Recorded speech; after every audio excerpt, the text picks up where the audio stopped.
කරා. ඔයා දන්නවද? ඥානන්දහාමුදුරුවෝ මට දැන්නනේ මේ මම මේ සීරම දැනගෙන කියන්නේ නැහැ කියලා.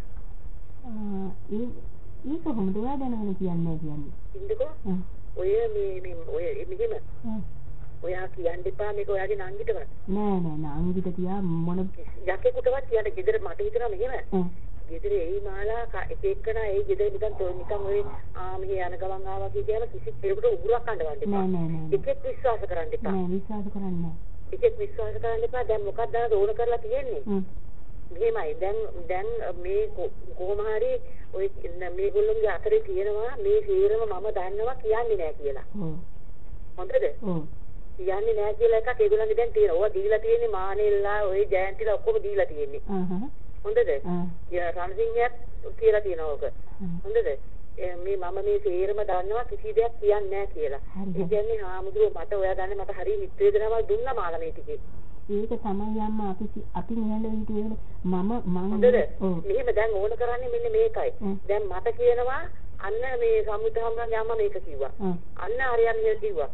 අලිසම තමයි මේක කරලා තියෙන්නේ. අලිසම තමයි මේක කියලා තියෙන්නේ. අන්න එහෙමයි කියන්නේ දැන්. හොඳද? ඒ කියන්නේ එතකොට මම දැන් ඕගොල්ලෝ කිව්වා මම ඕගොල්ලන්ට තරහ වෙනවනේ. ඒ අපේ අතරේ මොකක් හරි ભેදයක් ඇති කරලා ඒගොල්ලෝ හොඳින් ඉන්න. හොඳද? අපි කල්පනාකාරී වෙන්න ඕන. ඔයාට මං එදා කියන්නේ මම මාලා මැරුණත් මම වචනයක්වත් කියන්නේ නැහැ කියලා. හොඳද? ඒ වචනේ ඔයා විශ්වාස කරනවා.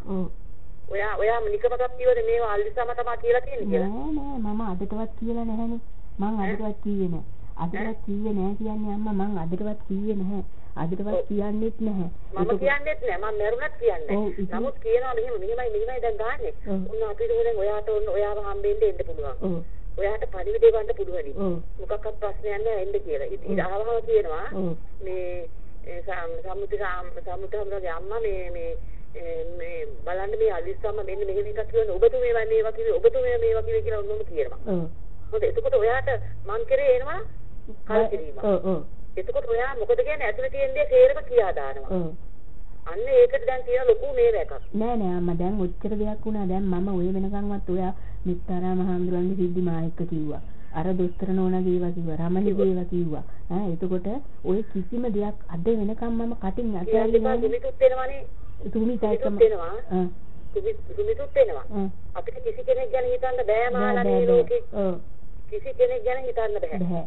ඒකින්ද හරිය පරිස්සම් වෙන්න ඕනේ. ඔව් දැන් ඉතින් මේ බොරුවට නෙමෙයි පැන් වීදුරුවක් අල්ලගෙන දඟලන්නේ මේගොල්ලෝ. මොකද්ද මේ මට ඔයා දන්නේ නැහැ මට මේ අඬනකන් දොස් කිව්වා හාමුදුරුවෝ. මෙහෙම කියන්නේ අනික ඔක්කොමල්ලාම ඇවිල්ලා ලොකු හාමුදුරුවන්ට කවුරු හරි මොනවා හරි කියන් අඬාගෙන ඇවිල්ලා කියනවලු. මං විතරක් කිසි දෙයක් කියන්නේ නැහැලු. කොච්චර බොරුවක්ද බලන්නකෝ.